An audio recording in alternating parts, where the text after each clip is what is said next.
Hello and welcome everyone. चलिए start करेंगे अपन आज के सेशन को। और आज का हमारा सेशन जो है वो एंटोमोलॉजी के ही एमसीक्यू पे डिपेंड रहेगा। और जितने भी अपकमिंग एग्जामिनेशन है, जैसा कि हम लोग रोज डिस्कस करते हैं, सारे के सारे ये एग्जामिनेशन आपके आईबीपीएस एएफओ है, एमपीआरएचयू है, UP triple S AGTA, W pre PG, Bihar AG coordinator, इन सब के ऊपर जो है वो हम लोग सब एग्जाम्स को ध्यान में रखते हुए सेशन को लेकर के आते हैं। ठीक है डियर स्टूडेंट्स, तो जितने भी विद्यार्थी इन अपकमिंग एग्जामिनेशंस के लिए प्रेप कर रहे हैं तो वो सब इस सेशन को देख सकते हैं, सबको बेनिफिट होगा इससे। और इसके साथ मैं कुछ एक विद्यार्थियों के कल के सजेशंस थे कि सर इंडिविजुअल क्रॉप के पेस्ट भी करवा दीजिए। बिल्कुल, मैं डेफिनेटली आप लोगों को इंडिविजुअल क्रॉप के पेस्ट भी करवा दूंगा। एक दिन हम लोग सेशन ले लेंगे सीरियल्स पे, एक दिन पल्सेज पे, एक दिन ऑयल सीड पे, एक दिन फ्रूट पे, वेजिटेबल पे। तो इस तरीके से हम लोग इंपॉर्टेंट पेस्ट को भी कवर कर लेंगे थ्योरी वे के अंदर। Okay dear student, so don't worry, है ना। और करते हैं सेशन आज का स्टार्ट हम लोग। उससे पहले मैं आप लोगों को बता दूं कि जितने भी विद्यार्थी चैनल पर नए हैं वो चैनल को सब्सक्राइब कर लेंगे। आपका channel agriculture with Lalit sir YouTube channel है। और जो भी विद्यार्थी अभी टेलीग्राम को ज्वाइन नहीं किए हुए हैं तो वो agriculture with Lalit sir Telegram channel को ज्वाइन कर सकते हैं और इंस्टाग्राम अकाउंट @agree_with_ललित सर से जुड़ सकते हैं। चलिए इसी को आगे करते हुए कंटिन्यू करेंगे आज के सेशन को। और आज का पहला क्वेश्चन रहेगा हमारे एंटोमोलॉजी का ही। चलिए, कि individual rice grain become white and chaffy, symptom produce by which insect. किस कीट के कारण धान के एक एक दाने का रंग सफेद और परतदार हो जाता है। ए नंबर ऑप्शन है आपका धान का गंदी बग है। बी नंबर ऑप्शन आपका है green leaf hopper disease, green leaf hopper के कारण। सी नंबर ऑप्शन है राइस के गालमिज के कारण या गाल फ्लाई के कारण। डी नंबर ऑप्शन है राइस के लीफ होल्डर के कारण। तो कौन से पेस्ट के अटैक के कारण डियर स्टूडेंट प्रत्येक दाने का कलर जो है यानी कि आपका सफेद और परतदार हो जाता है? बताइए राइट आंसर।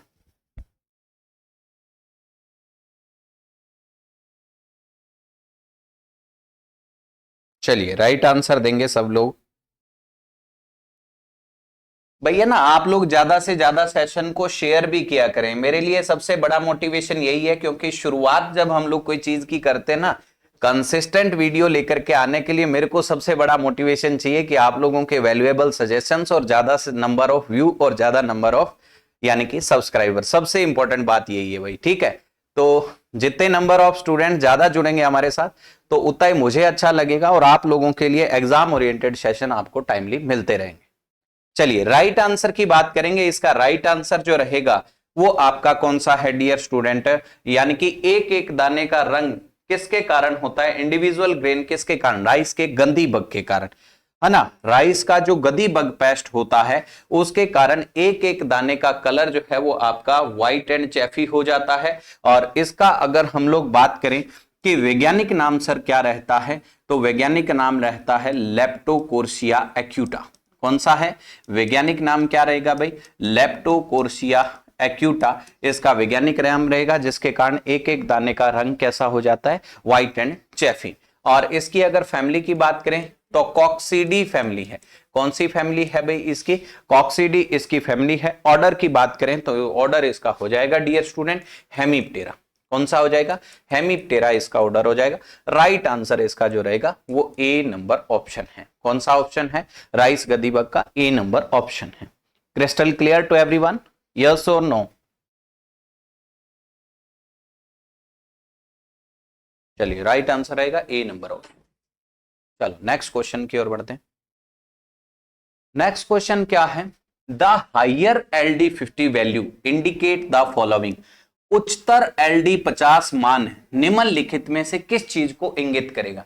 भाई जिस पेस्टिसाइड की LD50 वैल्यू क्या हो? ज्यादा हो। LD50 वैल्यू क्या हो? ज्यादा हो। वो किस चीज को बताएगा? वो कहेगा कि वो पेस्टिसाइड न्यूट्रल है, वो कहेगा कि वो पेस्टिसाइड लेस टॉक्सिक है, कम विषाक्तता है उसमें, वो कहेगा कि उसके अंदर विषाक्तता आपको ज्यादा देखने को मिलेगी, और ये कहेगा यानी कि नन ऑफ दीज। वो किस चीज को बताएगा, यानी कि high LD50 value, high LD50 किस चीज को रिप्रेजेंट करेगी। LD50 का मतलब होता है लिथल डोज। किसी भी अगर हम लोग केमिकल कंपाउंड की अगर यूनिट कंसंट्रेशन लेते हैं, वो 50% आबादी को मारने में कामयाब हो जाए, वो उसका LD50 वैल्यू कहलाता है ना। तो बताइए हायर LD50 वैल्यू, मैंने आपको एक प्रीवियस एंटोमोलॉजी के सेशन के अंदर एक टेबल बनवाई थी जिसमें मैंने कहा था कि जिसका LD50 का मान जितना ज्यादा होगा, LD50 का मान जितना ज्यादा होगा, वो उतना ही क्या होगा, लेस टॉक्सिक होगा, उतना ही ज्यादा क्या होगा, लेस टॉक्सिक होगा, कम विषाक्तता उसमें होगी। अगर जिसके अंदर LD50 का मान जितना ही कम होगा, वो उतना ही ज्यादा क्या होगा, टॉक्सिक होगा, हाई टॉक्सिक होगा, एक्सट्रीमली टॉक्सिक होगा। ऐसा क्यों बोल रहा हूं, देखो किसी चीज की तो 1 ml मात्रा लेने पर ही वो उतनी कीट आबादी को मार देती है। कई पेस्टिसाइड ऐसे होते हैं जिनकी 5 ml मात्रा लेनी पड़ती है, तब जाकर के वो उतनी कीट आबादी को मारते हैं। तो कहने का मतलब जिसकी मात्रा कम लेंगे हम लोग, उसका LD50 का मान उतना ही आपका क्या रहेगा, कम रहेगा, और कम मात्रा वाला ही उतनी पॉपुलेशन को मार रहा है। कहने का मतलब LD50 ज्यादा तो वो कम विषाक्तता, LD50 कम तो वो ज्यादा विषाक्तता। इसने कहा था हाइयर LD50 किसको रिप्रेजेंट करेगा, तो वो रिप्रेजेंट करेगा दोस्त लेस टॉक्सिक, यानी कि इंसेक्टिसाइड्स प्रॉपर्टी को, लेस टॉक्सिक, कम विषाक्तता दर्शाएगी। Crystal clear. राइट आंसर जो बनेगा वो है आपका बी नंबर ऑप्शन। कौन सा है, बी नंबर ऑप्शन। कौन सा रहेगा, B number option. Next question की ओर हम लोग बढ़ते हैं। नेक्स्ट क्वेश्चन आपका क्या है भाई, देखो इन राइस धान में which insect cause yellowing and drying of plant leading to condition hopper burn. वैसे तो हम लोग शायद ये क्वेश्चन डिस्कस कर चुके हैं, बट कोई बात नहीं, आप लोग आंसर दे दें अगर आपको ध्यान में है तो, ज्यादा डिटेल डिस्कशन हम लोग इसके बारे में नहीं करें। देखिए थोड़ा सा ऑप्शन चेंज थे, वहां पर जो व्हाइट बैग्ड प्लांट होपर लिखा हुआ है, वहां पर हमारे पास यहां येलो स्टेम बोरर था, मुझे ऑप्शन भी ध्यान में आ गया। तो बताओ फटाफट से, होपर बर्न कंडीशन कौन से पेस्ट के कारण डेवलप होती है। देखो होपर बर्न का मतलब क्या है, फील्ड झुलसा हुआ सा लगता है। होपर बर्न का मतलब क्या है, फील्ड झुलसा हुआ सा लगता है, और वो होता है जनरली सकिंग टाइप के पेस्ट के कारण। किसके कारण होता है, सकिंग टाइप का जो पेस्ट होता है उसके कारण होता है। अगर राइट आंसर को हम लोग बात करेंगे तो वो भाई आपका बनेगा ब्राउन प्लांट होपर के कारण। किसके कारण, ब्राउन प्लांट होपर के कारण होपर बर्न कंडीशन धान के अंदर देखने को मिलती है। ज्यादा डिटेल में चर्चा हम लोग इसके बारे में नहीं करेंगे, क्योंकि हम लोगों ने ऑलरेडी पढ़ा हुआ है। वैज्ञानिक नाम नीला पर्वता ल्यूजेंस है। इसका क्या है, नीला पर्वता ल्यूजेंस। फैमिली की बात करें तो डेल्फिसिडी फैमिली है, और ऑर्डर की बात करें तो ये आपका हेमिप्टेरा इसका ऑर्डर है। और हेमिप्टेरा में आने वाले सारे के सारे सकिंग नेचर के होते हैं। और हेमिप्टेरा जो पेस्ट है उसका मोस्टली निम्फ और एडल्ट ही क्या करता है, नुकसान पहुंचाने का काम करता है। तो इसकी डैमेजिंग स्टेज, नुकसान पहुंचाने की अवस्था की अगर हम लोग बात करेंगे तो वो आपका निम्फ और एडल्ट रहेगा। Crystal clear. चलें नेक्स्ट क्वेश्चन की ओर। चलो नेक्स्ट क्वेश्चन आपके सामने, निम्बलिंग ऑफ राइस ईयर, ईयर है बाली, धान की बाली यानी कि हेड को कुतरना, मुख्य लक्षण कौन से कीट का है, या कौन से कीट के द्वारा ऐसे लक्षण उत्पन्न किए जाते हैं। पहला हमारे पास आता है राइस के अंदर ग्रास होपर का, दूसरा आता है हमारे पास राइस केजवरम का, तीसरा ऑप्शन हमारे पास है लीफ फोल्डर का, चौथा ऑप्शन हमारे पास है इनमें से कोई नहीं, इनमें से कोई नहीं। यानी कि nibbling of rice ear head is major characteristic symptoms of.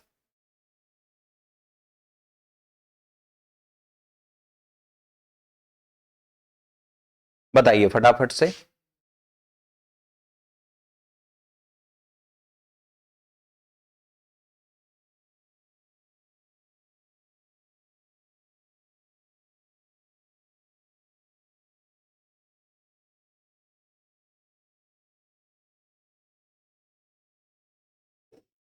चलिए राइट आंसर की बात करेंगे तो राइस के अंदर ईयर हेड को कुतरना मुख्य सिम्टम है आपके राइस के अंदर ग्रास होपर का, यानी कि हायरोग्लाइफिस बेनियन का, हायरोग्लाइफिस बेनियन, हायरोग्लाइफिस बेनियन। ठीक है, और राइस केजवरम जो है, निम्फुला डिप्पनकटिलिस, ये तो हमने डिस्कस कर लिया। लीफ फोल्डर का भी कैनाफोलोक्रिस मैंडिनेलिस, मार्जिनल से पकड़ के फोल्डिंग कर देता है, ठीक है। तो ये इसका राइट आंसर क्या रहेगा, A number option. Next question, next question आपके पास है, directorate of plant protection quarantine and storage is located at, पौध संरक्षण संगरोध और भंडारण निदेशालय जो है वो आपका कहां पर है।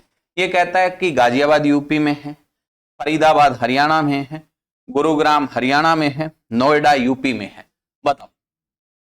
इसको शॉर्ट के अंदर कई बार लिखा हुआ डीपीपीक्यूएस आ जाता है, directorate of plant protection and quarantine station. ये आपका कहां पर लोकेटेड है, बहुत बार एग्जाम में दोस्त क्वेश्चन आपसे पूछा गया है, बताओ।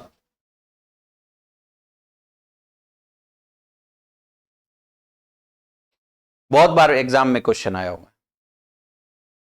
देखो ये डीपीपीक्यूएस जो है ये तो आपका लोकेटेड है कहां पर भाई, फरीदाबाद के अंदर। कहां पर लोकेटेड है, फरीदाबाद के अंदर। Directorate of plant protection and quarantine जो है वो आपका 1946 के अंदर बना था। कब बना था, 1946 के अंदर बना था directorate of plant protection and quarantine.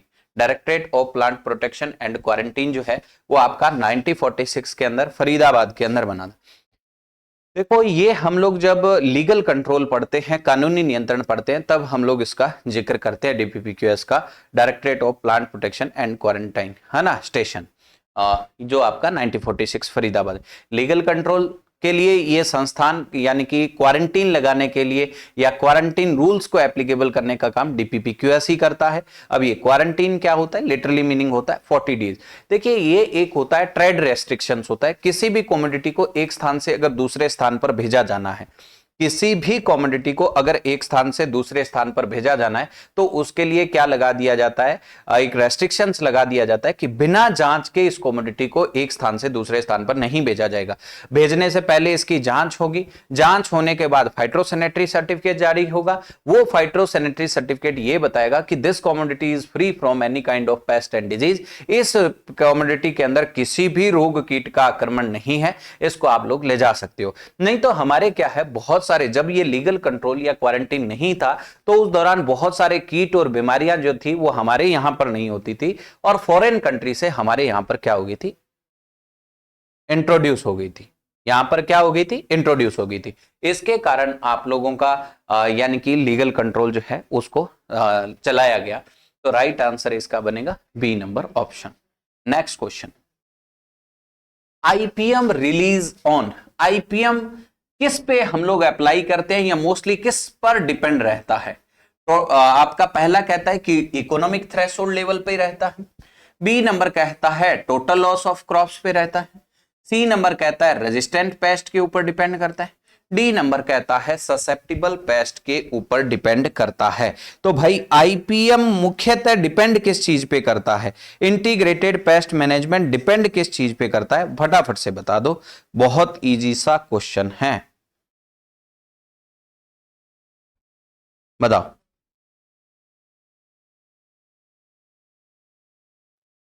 देखो कई सारी चीजें हैं यहां पर। आईपीएम शब्द का मतलब है इंटीग्रेटेड पेस्ट मैनेजमेंट, समेकित कीट प्रबंधन। क्या मतलब है, समेकित कीट प्रबंधन। देखो आईपीएम यानी कि अगर मैं इसको डिफाइन करना चाहूं तो आईपीएम जो कंसेप्ट है ना, एक तो वो याद रख लेना, गियर एंड क्लार्क ने दिया था। किसने, गियर एंड क्लार्क ने दिया था, है ना। ये टर्म की अगर मैं बात करूं ना तो टर्म आपका स्मिथ और आर्वेन डेन बोश ने दिया था। किसने दिया था, आर्वेन डेन बोश नाम के साइंटिस्ट थे, उन्होंने क्या दिया था, यानी कि ये टर्म दी थी आईपीएम। यानी कि ये कहता है कि ये एक ऐसा सस्टेनेबल मैनेजमेंट अप्रोच है जिसमें हमारे मैनेजमेंट के जितने तरीके हैं उनको प्रयोग में ला करके हम लोग पेस्ट पॉपुलेशन को ईटीएल लेवल से नीचे रखेंगे। और दूसरा कहता है कि हमारा ये मैनेजमेंट जो होगा वो इको फ्रेंडली होगा, इन्वायरमेंट को किसी भी तरीके का लॉस नहीं होगा, और दूसरा इकोनॉमिकली होगा, पैसे का नुकसान कम होगा, यानी कि कम खर्च के अंदर हम लोग पेस्ट पॉपुलेशन को क्या कर पाएंगे, मैनेज कर पाएंगे। तो ये आईपीएम था। आईपीएम में ना बहुत सारी टर्म्स आती है, उसी में एक टर्म्स होती है आपका ईटीएल, यानी कि इस ईटीएल को इकोनॉमिक थ्रेशोल्ड लेवल के अलावा एक्शन थ्रेशोल्ड लेवल भी कहा जाता है। क्या कहते हैं, इकोनॉमिक थ्रेशोल्ड को एक्शन थ्रेशोल्ड लेवल भी कह सकते हैं अपन। ठीक है भी। हमारे ईटीएल लेवल का मतलब यह है कि हम लोग यानी कि कोई भी पेस्ट पॉपुलेशन डेंसिटी है जो एक फील्ड के अंदर है, वो आपका इकोनॉमिक इंजरी लेवल पर ना पहुंचे, उससे नीचे नीचे रहे, है ना, उस पे हम लोग क्या करते हैं, यानी कि मैनेजमेंट अप्लाई कर देते हैं, और वो लेवल ही आपका क्या कहलाता है, ईटीएल लेवल। देखो मान लो ये कोई फील्ड है हमारा, इसके अंदर कोई 5 या 10 या एफिड पॉपुलेशन हमारे यहां पर प्रेजेंट है। अब देखो इसके कारण, इस 10 एफिड पॉपुलेशन के कारण मान लो नुकसान 100 रुपए का हो रहा है, लेकिन अगर आप लोग मैनेजमेंट करने चलोगे तो इसके ऊपर खर्चा मान लो 1000 रुपए कर दोगे। तो क्या ऐसे के अंदर आपको मैनेजमेंट करना चाहिए? बिल्कुल भी नहीं करना चाहिए। हमें मैनेजमेंट कब करना है? जब हमारी लागत का खर्चा कम आए और हमारा नुकसान क्या हो रहा हो, ज्यादा हो, तब हम लोग क्या करेंगे, मैनेजमेंट अप्लाई करेंगे। तब हम लोग क्या करेंगे, मैनेजमेंट अप्लाई करेंगे। अदरवाइज हमें वो एवरेज पेस्ट पॉपुलेशन डेंसिटी जो फील्ड में मौजूद है लेकिन इकोनॉमिक लेवल पर इंजरी कोज नहीं कर रही है, तब तक हमें मैनेजमेंट करने की आवश्यकता नहीं है। तब तक हमें मैनेजमेंट करने की आवश्यकता नहीं। आपसे पूछ ले कि आईपीएम किसके ऊपर डिपेंड करता है, तो इकोनॉमिक थ्रेशोल्ड लेवल पर या एक्शन थ्रेशोल्ड लेवल पर पेस्ट पॉपुलेशन डेंसिटी, जहां पर कंट्रोल मेजर हम लोग अप्लाई करते हैं ताकि पेस्ट पॉपुलेशन हमारा इकोनॉमिक इंजरी लेवल यानी कि आर्थिक स्तर पर नुकसान पे न पहुंच जाए। कहने का मतलब यानी कि 1000 से 1200 रुपए, सॉरी, ये जो 100 रुपए का नुकसान कर रहा था ये कहीं 1200 रुपए का नुकसान न करने लग जाए, तब तो हमारी लागत से ज्यादा पेस्ट नुकसान कर रहा है। अब हमें लागत क्या करना चाहिए, लागत को लगा देना चाहिए ताकि हम लोग 200 रुपए को बचा सके, सिंपली अगर मैं कहूं तो। क्लियर? ओके है। तो ये होता है ETL level, economic threshold level. क्या बोलते हैं इसे, इकोनॉमिक थ्रेशोल्ड लेवल। बाकी इसमें कोई भी मतलब नहीं है आईपीएम से संबंधित। Right answer. Next question, use of resistant varieties in IPM, insect is an example of. कीटों के आईपीएम में, कीट नियंत्रण के इंटीग्रेटेड पेस्ट मैनेजमेंट में जो आप रेजिस्टेंट वेराइटी लगाते हो वो कौन से नियंत्रण के अंतर्गत आती है? बहुत इंपॉर्टेंट क्वेश्चन है। तो वो लीगल कंट्रोल में आएगी, या वो कल्चरल कंट्रोल में आएगी, या वो केमिकल कंट्रोल में आएगी, या वो बायोलॉजिकल कंट्रोल में आएगी? आपको बताना है इसका राइट आंसर। बताओ फटाफट से, बताओ भाई फटाफट से कि अगर आप लोग आईपीएम यूज कर रहे हैं, रेजिस्टेंट वेराइटीज यूज कर रहे हैं, तो वो आपका किसके अंदर आएगा? सॉरी, रेजिस्टेंट वेराइटी आईपीएम में कौन से कंट्रोल के अंदर आती है? देखो भाई, राइट आंसर की अगर हम लोग बात करेंगे, थोड़ा सा समझेंगे। देखो आईपीएम के बहुत सारे कंपोनेंट्स हैं, हमारे बहुत सारे कंपोनेंट है। जैसे अपन बात करें, सबसे पहले तो मैं बात कर लेता हूं, हमारे पास कल्चरल कंट्रोल ही आ जाता है। क्या आता है? कल्चरल कंट्रोल आ जाता है। दूसरा हमारे पास फिजिकल कंट्रोल आ जाता है, बहुत सारे मैनेजमेंट है। तीसरा हमारे पास लीगल कंट्रोल आ जाता है। चौथा आप लोग बात कर सकते हो मैकेनिकल कंट्रोल आ जाता है। मैकेनिकल कंट्रोल आ जाता है, यांत्रिक नियंत्रण जिसे कहेंगे। उसके बाद में हमारे पास बायोलॉजिकल कंट्रोल आ जाता है, बायोलॉजिकल कंट्रोल आ जाता है। फिर हमारे पास माइक्रोबियल कंट्रोल आ जाता है। कौन सा? माइक्रोबियल कंट्रोल आ जाता है। फिर हमारे पास जेनेटिकल कंट्रोल आ जाता है। फिर हमारे पास केमिकल कंट्रोल आ जाता है। कौन सा कंट्रोल आ जाता है? केमिकल कंट्रोल आ जाता है। देखो भाई, सबसे पहले अगर आईपीएम की हम लोग बात करेंगे तो आईपीएम जो है वो हमें किसके ऊपर अप्लाई करना चाहिए? Integrated pest management. वो डियर स्टूडेंट, सॉरी, आईपीएम तो ईटीएल पे अप्लाई करना चाहिए। आईपीएम के कंपोनेंट्स ये है। कल्चरल होता है, एग्रोनॉमिक प्रैक्टिस है, जैसे फार्मर क्रॉप रोटेशन कर रहा है, फसल की बुआई का समय में परिवर्तन कर रहा है, अगेती बुआई, पछेती बुआई, डीप प्लॉविंग कर रहा है, कचरे को हटा रहा है, रेजिस्टेंट वेराइटी प्रयोग में ले रहा है। इसके अलावा रोग प्रतिरोधी किस्में, रेजिस्टेंट वेराइटी, ट्रेनिंग प्रूनिंग कर रहा है। इसके अलावा अगर अपन बात करें तो भाई आपका जैसे रेजिस्टेंट वेराइटी के अलावा डिफरेंट टाइप के यानी कि क्या यूज कर रहा है, यानी कि अलग अलग फर्टिलाइजर कंपोनेंट्स को चेंज कर रहा है, पडलिंग कर रहा है फील्ड के अंदर, है ना, और भी बहुत सारे तरीके हैं कल्चरल कंट्रोल। फार्मर जो अपने लेवल पर प्रैक्टिसेस करके और पेस्ट पॉपुलेशन को नियंत्रण में रखता है, वो सारे के सारे एग्रोनॉमिक मेजर या कल्चरल कंट्रोल में आएंगे। तो आपसे यही पूछा था कि रेजिस्टेंट वैरायटी प्रयोग में आ रहा है तो वो कौन सा मैनेजमेंट है, वो है आपका कल्चरल कंट्रोल। पीछे क्वेश्चन में मैंने क्वारंटीन की बात की थी, वो आपका कौन सा है, लीगल कंट्रोल है। केमिकल और बायोलॉजिकल आगे हम लोग डिस्कस करेंगे। तो राइट आंसर इसका क्या रहेगा, B number option. Next, use of light traps for the management of the pest is an example of. प्रकाश प्रपंच का यूज कर रहे हो आप लोग, तो वो किसका उदाहरण है, कौन से कंट्रोल में आएगा, वो कल्चरल में आएगा, वो मैकेनिकल में आएगा, वो लीगल में आएगा, या वो बायोलॉजिकल कंट्रोल में आएगा। बताओ भाई, प्रकाश प्रपंच का प्रयोग कर रहे हो वो कौन से मैनेजमेंट में आएगा, बता दो फटाफट से। प्रकाश प्रपंच जो प्रयोग में ला रहे हैं वो आपका कौन से कंट्रोल में आएगा।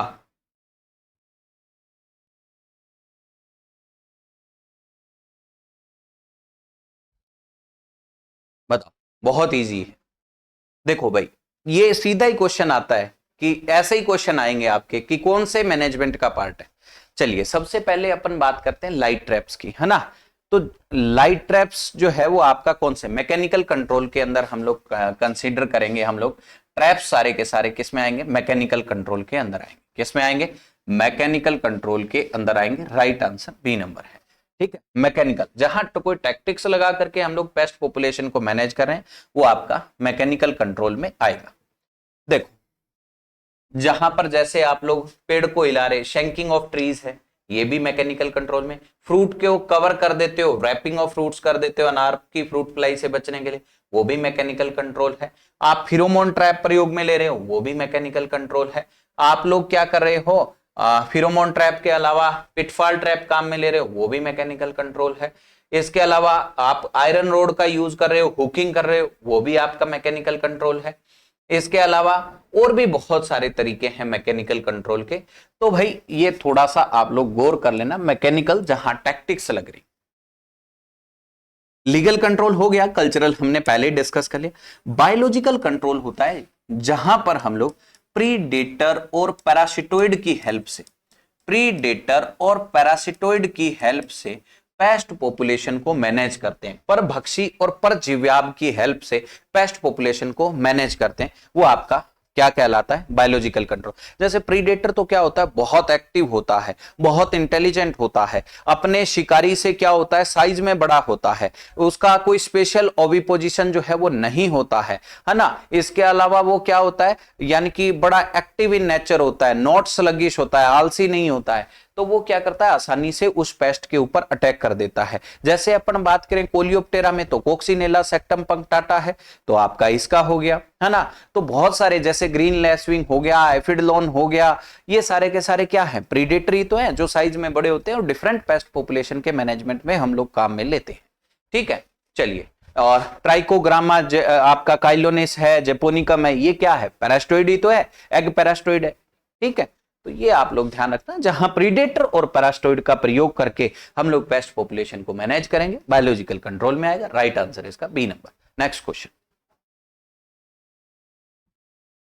बताओ, which insect feed on silk and developing cob of maize. निम्न में से ऐसा कौन सा कीट है जो मक्का के जो सिल्क होते हैं, रेशम होते हैं, उनके ऊपर और विकासशील भुट्टों के ऊपर फीडिंग करता है, जो डेवलपिंग हो रहे जो कॉब होते हैं, भुट्टे होते हैं, उनके ऊपर फीड करता है। ऐसा कौन सा कीट है। ए नंबर ऑप्शन है हमारे पास पाइलोजोनेलस, बी नंबर ऑप्शन हमारे पास है हेलिकोबर्पा आर्मीजेरा, सी नंबर ऑप्शन है हमारे पास मिथिमेना सेपराटा, डी नंबर हमारे पास है आपका कैलोकोरियस अंगस्टस। कौन सा है, कैलोकोरियस अंगस्टस। बताओ भाई, कौन सा पेस्ट जो है वो मक्का के अंदर विकसित हो रहे भुट्टों के ऊपर क्या करता है, फीडिंग करता है। वेरी गुड, शानदार। बताओ भाई, बहुत इजी है, बहुत ही इजी है।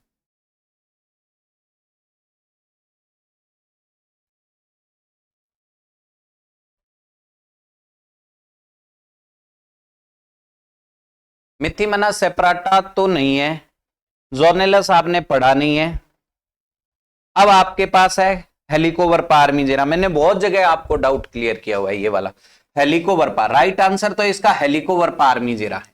राइट आंसर क्या है? हेलिकोवर्पा। देखो हेलिकोवर्पा जो आर्मीजेरा है ये कॉटन में अमेरिकन बॉलवर्म का यही नाम है, कॉटन के अंदर बॉलवर्म है उसका भी यही नाम है, सनफ्लावर के अंदर हेडबोरर है, सनफ्लावर में क्या है? हेडबोरर है उसका यही नाम है। इसके अलावा मक्का के अंदर मेज में क्या है? कॉबवर्म है, भुट्टे का बोरर है उसका भी यही नाम है। ग्राम के अंदर पोड बोरर है उसका भी यही नाम है। टोमेटो के अंदर बोरर है उसका भी यही नाम है। यस और नो? तो ये भाई आपका हेलिकोवर्पा आर्मीजेरा पॉलीफेगस नेचर का ही पेस्ट है आपका। ठीक है, राइट आंसर बी नंबर आपका रहेगा, यानी कि हेलिकोवर्पा आर्मीजेरा, फैमिली इसकी नॉक्टुइडी। और ये क्या करता है? यानी कि जो डेवलपिंग हो रहे ग्रेन होते हैं, भुट्टा होता है, उसके ऊपर क्या करता है जी? फीडिंग करता है। लेपिडोप्टेरा ऑर्डर का क्या है जी? पेस्ट है। ठीक है, बी नंबर ऑप्शन रहेगा right answer. Next question, T shape marking on marble size fruit, यानी कि परफेक्ट साइज का जो मार्बल साइज फ्रूट होता है उसके ऊपर टी शेप की यानी कि मार्किंग का देखना, और बाद के अंदर क्या होता है? कोटोलिडन को खाना। ये आम के कौन से कीट के लक्षण है, यानी कि कौन सा पेस्ट है आम के अंदर जो इस तरीके के सिम्टम जो है वो पैदा करता है मैंगो के अंदर? देखो राइट आंसर कौन सा होगा? ए नंबर ऑप्शन है एम्ब्रिटोडस एटकिंसोनी, बी नंबर है ड्रोसिचा मेंजीफेरी, सी नंबर है स्टेनोकीटस मेंजीफेरी, डी नंबर है ओइकोफालास मार्गडीना। कौन सा? ओइकोफालास मार्गडीना। बताओ भाई आपका राइट आंसर कौन सा रहेगा मैंगो के अंदर?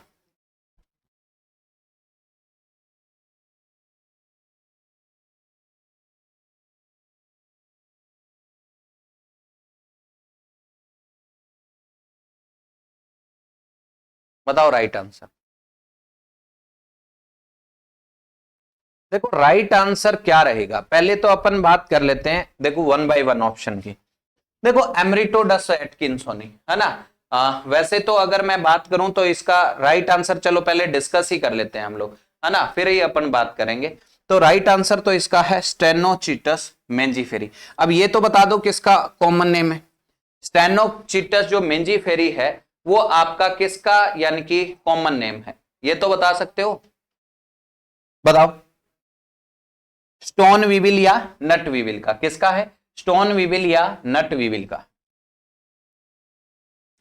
स्टोन वीविल या नट वीविल जो है पेस्ट है उसका कॉमन नेम आपका कौन सा है भाई? सॉरी, वैज्ञानिक नाम कौन सा है? स्टेनोकीटस मेंजीफेरी है। कौन सा है? स्टेनोकीटस मेंजीफेरी। वीविल सारे के सारे कुरकुलियोनिडी फैमिली में आते हैं। किस में आते हैं? कुरकुलियोनिडी फैमिली के अंदर आते हैं। बिट्टल और वीविल का ऑर्डर कौन सा होता है? कोलियोप्टेरा है। तो लिख लेना अगर लिखना हो तो, कुरकुलियोनिडी फैमिली। कौन सी?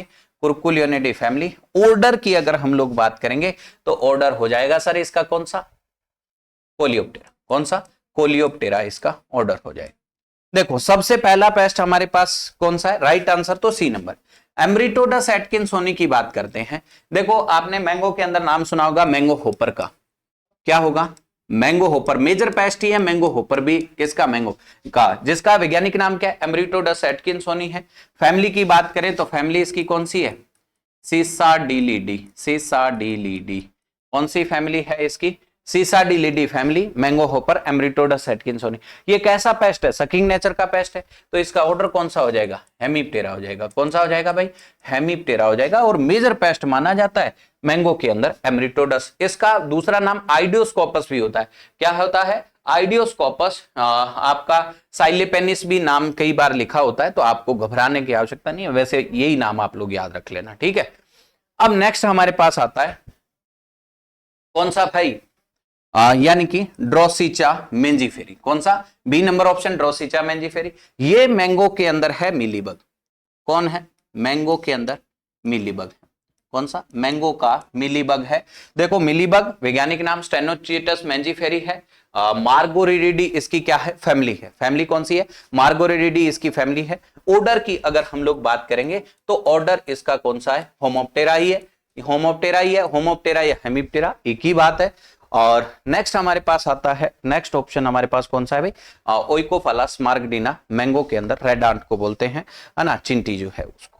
ठीक है डियर स्टूडेंट्स, तो ये हमने कई सारे क्वेश्चन आज के सेशन में डिस्कस किए। आशा करता हूं कि आप सब लोगों को ये क्वेश्चन बेहतरीन तरीके से समझ आए होंगे, है ना।